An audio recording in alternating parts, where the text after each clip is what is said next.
Welcome to Brewsers, a podcast about beer, coffee, booze, and bruisers. I am your host, Roddy John, and today we talk to Ryan Cassella, who is a post-production manager at the WWE.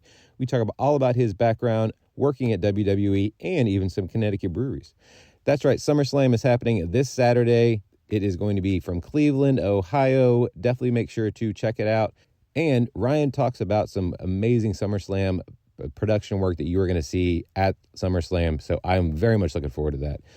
But first, make sure to sign up for our newsletter. It comes out twice a week. You get even more information about our guests. You get fun facts, and you can find out what's happening with your favorite podcast, all about beer, coffee, booze, and bruisers. So without further ado, here is Ryan Cassella with WWE.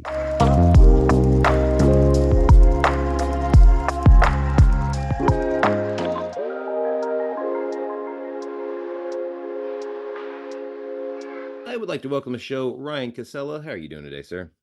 I'm doing well, John. Thanks so much for having me. Thank you for coming on. So I normally ask, kind of what your earliest memory of pro wrestling is, but let's get into who you are and what you do before we even get there. You're a managing producer for the WWE. For those that don't understand the title, can you kind of explain it a little further? Sure. So the title of producer is a very broad and catch-all term in the media business. So it kind of depends on what part of the business you work in, what part of the production pipeline you work in. So specifically for me, as a managing producer, I am on the post-production side. So I'm one of the guys that spends a lot of time in very dark rooms, taking all the footage from our live shows and creating something out of it, whether it be editing a show to air later in the week or later in the month, or putting together a promotional piece for an upcoming event, or to introduce people to a brand new superstar. So I spend a lot of time editing, writing, and producing.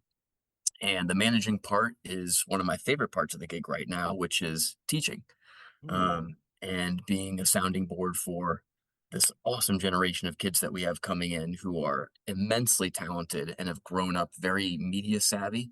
Some of them have been editing and making their own content since they were in grade school. So it's pretty incredible to be bringing in this new crop of talent and teaching them how we tell stories. So that's a very broad definition of what I do day to day. Right.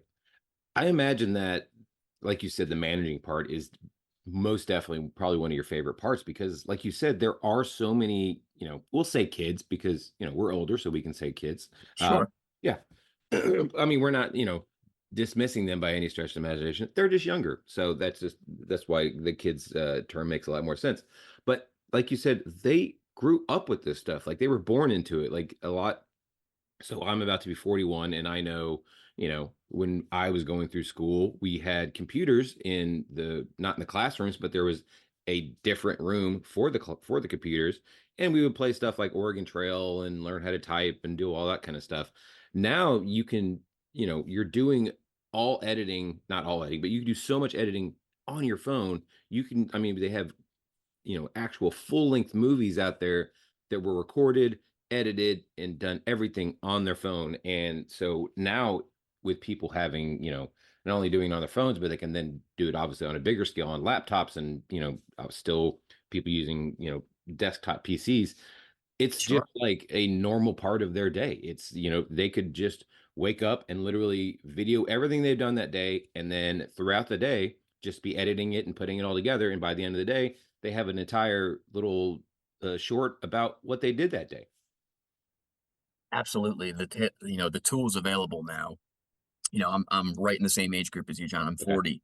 There you So go. I kind of feel like I have a foot in the analog world and a foot in the Yeah. digital world. We're kind of at that age where we're young enough to have adapted to computers. I remember, using computers in grade school, but also old enough to remember a time before internet, before Hmm. cell phones, before. So I love being the age I am because I feel like I have respect for the past and how things used to be done. But I'm also young enough and nimble enough to understand the technology that's coming my way now, and I can Right. adapt to it. So I think it's a pretty cool space to be in. I do think that, yeah, our age group right now is a very interesting bridge between, like you said, the analog and the fully digital world. And I do love, I mean, I don't know how much you're involved in what's happening with the Wyatt Six and the fact that they're showing, bringing out actual VHS tapes, which, even Michael Cole has to explain what a VHS tape to a lot of Right. people, which I love. But I do. it's not only that, but you're getting the glitches and the little like the blue screen on the video package and all the little things that I'm just like, oh, I remember that kind of stuff. But I know, kids coming up now will not know about what tracking is or having to adjust things when it does come to a VHS tape or Right. anything like that. Yeah, it's cool actually that, obviously I work with some immensely talented folks, Right. and a couple of the guys who are kind of pioneering this new slate of the Wyatt story. I think, are around my age as well. So I Mm. think they kind of have that respect for the previous technology and understand it. And I think we're using it, in a fantastic way to tell a very unique story. Oh, without a doubt. Well, so let's go all the way back in time. What is your earliest memory of pro wrestling? So, like a lot of people our age, I think professional wrestling is kind of part of just our pop cultural experience growing up. Yeah. Saying I was a fan of pro wrestling as a, 5 to 10-year-old is like saying you were a fan of the Ninja Turtles or the Transformers, right? It's just kind of part of that. You're growing up. It's what you were immersed in as a kid. As far as my earliest experience, we had some neighbors. I grew up in the suburbs of Hartford, Connecticut, and Hmm. they were massive wrestling fans. So I would go over there to watch pay-per-views. We'd all get together. And I remember a couple of early Survivor series, when they used to be on Thanksgiving Day or that Thanksgiving Right. weekend.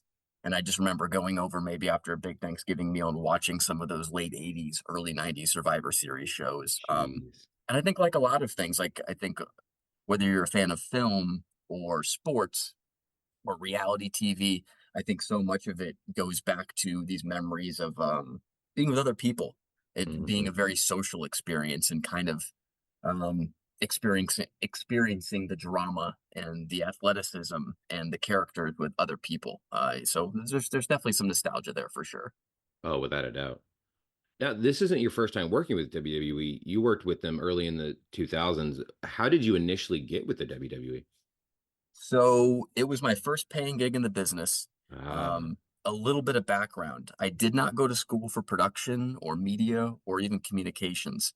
I was a political science major. I went to a whoa. small liberal arts college out in Southern California. Shout out to Claremont McKenna.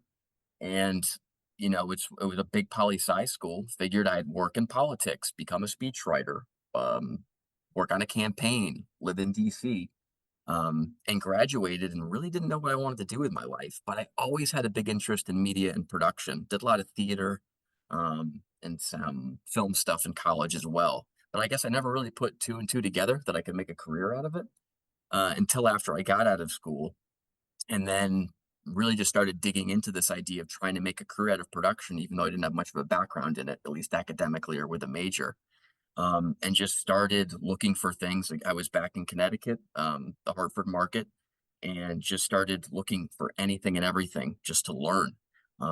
And a shout out to public radio, public broadcasting. They had a host studio, WNPR in Hartford, and they really were my first place to really cut my teeth in the media business. I worked on call-in radio shows. I covered Mm. UConn women's basketball games. Wow. Got my hands on editing software and just really learned how to create and storytell.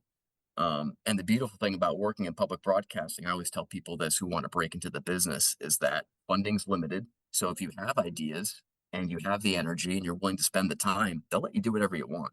That's awesome. So I really just got to dig into a lot of different parts of the media business, man on the street interviews, cutting my own promos for the morning drive breaks, writing, editing, and really that was really the beginning of me building my passion and my abilities in the business.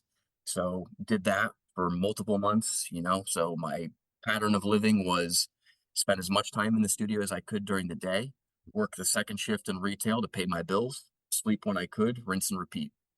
Yep. Find weekend gigs, learning on the fly, covering live events, handling cameras, and then just sending the resume all over the place, looking for that first paying job. And WWE in Stamford, Connecticut were the first ones to take my resume and give me a call back. Wow. Um, so this is back in 2008, and I started as a media librarian research assistant. And it was an internship. It wasn't even it was a temporary job at first. But what a great place to learn. Yeah. in that particular role, you're in a support role. You're doing a researching, you're logging. Back then, we still had a physical library, so I was Yeah. helping organize tapes and learning about the business too. I had fallen off as a young kid. I had watched and been a fan. And then when middle school and high school rolled around, I think partly because I didn't have cable TV growing up, and obviously most of the major wrestling content at that point were on cable networks, kind of like fell off. I was like the kid at the water cooler in middle school when everybody else was talking about what happened last night on Raw or MTV and just being like, all right, well, I guess I'm not going to be a part of this conversation because I have no idea what's going on with you guys and what you're watching. Um, but always just kind of followed it from a distance. And, again, took the call, got the interview, and the rest is kind of history. After 6 months in the research department, something opened up in production specifically, the Monday Night Raw team, and did 6 years there. My Jeez. wife works in film. She's media crazy as well. And she got a great opportunity that took her out to the West Coast. So after 6 years of WWE, I tell people at 30, I tried early retirement for a few years, jokingly. Found odd jobs here and there, tried to stay within the media realm, within the creative realm, to different results, and just kind of bounced around the world for a few years. We did the West Coast for a couple years. I was in Australia, Canada, Wow. and then found my way back to WWE. And so I've been back now for about 6 years. Jeez. What so oh, there's so much I want to touch on here. Hmm. So Sorry, I guess I was a little bit of a no, it's good. I love it because yeah. I had, I wouldn't say a similar path by any stretch because I did some internship for a local radio station.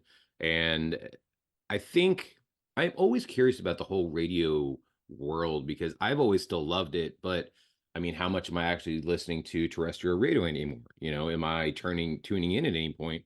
I'm not because I have Spotify or I have Right, podcasts to listen to or whatever it is. But I mean, like, we'll keep talking about when we were growing up and then not talk about anything now. Well, that's what we had. That there wasn't anything like you could maybe have a tape or a CD that you listen to, but once that's over, you're either listening to it over again or you're changing it out for something else.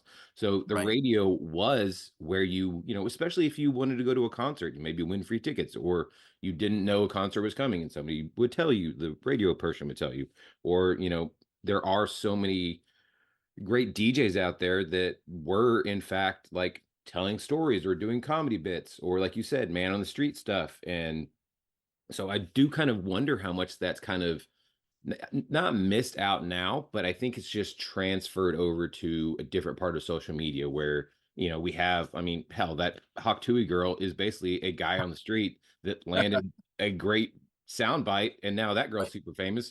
But that other guy, who's talking about him? Like nobody. Yeah, that's a great point. Yeah, we're living in the streaming world now where I think conventional media has adapted to a certain point or it Mhm. hasn't adapted. So I think terrestrial radio still has a place. It's just it's had to adapt with the time and how it shares its content. Right. Yeah. I mean, it's still prevalent because of the fact that it will always, I say, okay, I'm going to say it's always be there. It, for the most part, will always be there because it's once you do get a new car, it's still there. Go get a new car now or hop in any car after 2000 or 2020.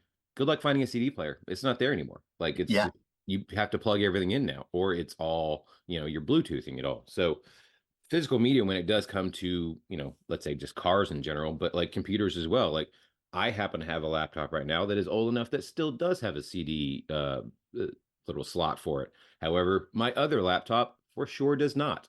So yeah. I was gonna say that's becoming a bit of a rarity these days. Yeah. exactly.